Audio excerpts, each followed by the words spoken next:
Welcome back, it's Lisa, and today I'm going to show you how to make your own perfume or cologne.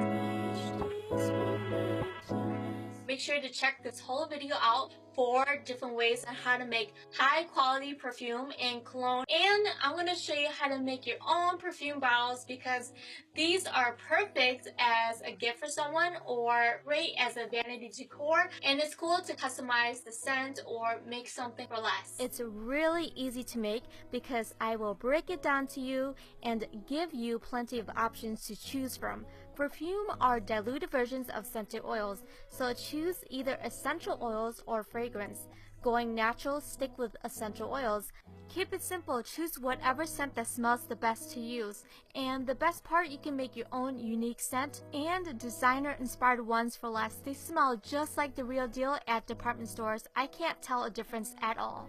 Why not? Save money for things that I can't make myself, like shoes. Still no clue? Check out the ingredients listed under notes of one of your favorite perfumes, like on Sephora. This is how I got started in making perfume. By knowing what oils to get, you can make your own fragrances at home. You can get scented oils either online or at a health food store. Grab a small plate or a bowl.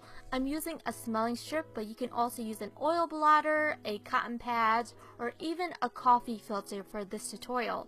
When mixing a ton of oils together, it helps to organize by how long each scented oils last on us, but we're using cotton pads or the other ones I mentioned earlier. This is called notes. Fragrances are composed of 3 sets of notes: top, middle, and base. Before finding out what lasts, make sure to clean everything with bleach and rubbing alcohol. I'm using this for my last perfume recipe too, so if you're new, start with about 3 scented oils. I'm using essential oils. They're so much fun to blend, and you'll find out what notes are what. Think what style of scent you want to create. I'm gonna go for a summer light citrus jasmine scent. I love those the most. I want jasmine to be the main focus, so it's the heart of my scent. This is called the middle note. I'm adding just a few drops to see if I want more when I start mixing my scents all together. Top notes are light fragrances like citrus and mint that evaporates the fastest within 30 minutes. I'm combining grapefruit, tangerine, bergamot, and I'm using a lot because it does fade away so much quick, and I really want a long, strong citrus scent. As a base note, I'm using a drop of rose oil. It's a rich scent like vanilla and sandalwood that gives depth to my fragrance and anchors all the notes together for a longest staying power. There isn't a rule on how many drops to mix together, so mix well and sniff with your nose. So start with a sample recipe, write it down, and I like to wait another hour to see if my potential fragrance change over time. While you're waiting, we're going to make our own perfume bottles if you can't go to the store or buy online. Find a glass bottle. You might find these in the kitchen or at the craft store with a cork. If you don't have a cork, you can get those too at the craft store. A knob from a hardware store. It comes with a screw set, so taking a screwdriver, piercing it through the center of the cork. It was a mini arm workout getting that through. Add the screw in at the bottom of the cork and connect the knob to the top. That wasn't difficult to do, so make more and start a collection of vintage inspired bottles to fill up. Now that the hour is up, time to smell again. I'm pretty happy with the scent, so we can finally make perfume. The easiest and most convenient way to make perfumes are to add an oil base to dilute. Perfume oils linger longer than spray perfumes, using about 10 to 30% strength. Add 1 part of scented oils to 3 or 9 parts of fractionated coconut oil or jojoba oil. Parts can be teaspoons, tablespoons, ounces, or cups. Using 2 perfume rollers for my summer scents I created over an hour ago, these will hold about 20 milliliters together. Knowing this, I need to measure my recipe in a dropper. You can use a measuring spoon too.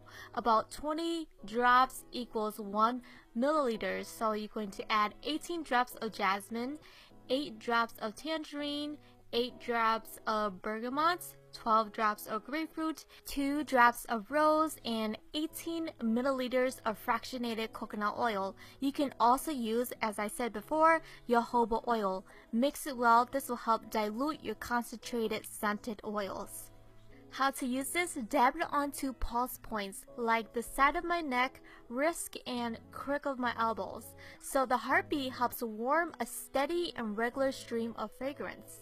Second way to dilute scented oils are with the wax and oils, the solid perfume. So with your container, you're going to add these parts, 3 parts of your wax, 2 parts of oil, and 1 part of your fragrance oils.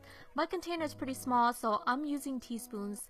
3 teaspoons of soy wax, 2 teaspoons of coconut oil, and you're going to let that melt onto a hot plate or use a double boiler to melt your wax down. As you've seen from my other tutorials, now I'm using 1 teaspoon of my cherry blossom fragrance. Stir well, and you can pour these directly into a container. I'm using these lip balm ones that I found from Walmart, and let it cool for 1 to 2 hours. Like an oil perfume, rub the wax onto our pulse points. I use these as a touch-up to carry around in my purse. This is my favorite way of making high quality spray perfume. It gives a dramatic scent to all over your body and in the air, so everyone smells it. It comes in different strengths. Perfume, the strongest and most expensive one, while light fragrances like Eau de Toilette can be used all over the body, even the hair, because it's so light it's not going to be overwhelming and strong enough.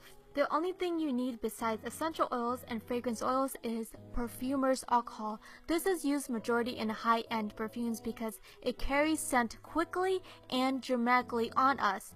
Let's say you want to make cologne. I already have a pre-made fragrance oil that smells just like Jean Paul Gaultier.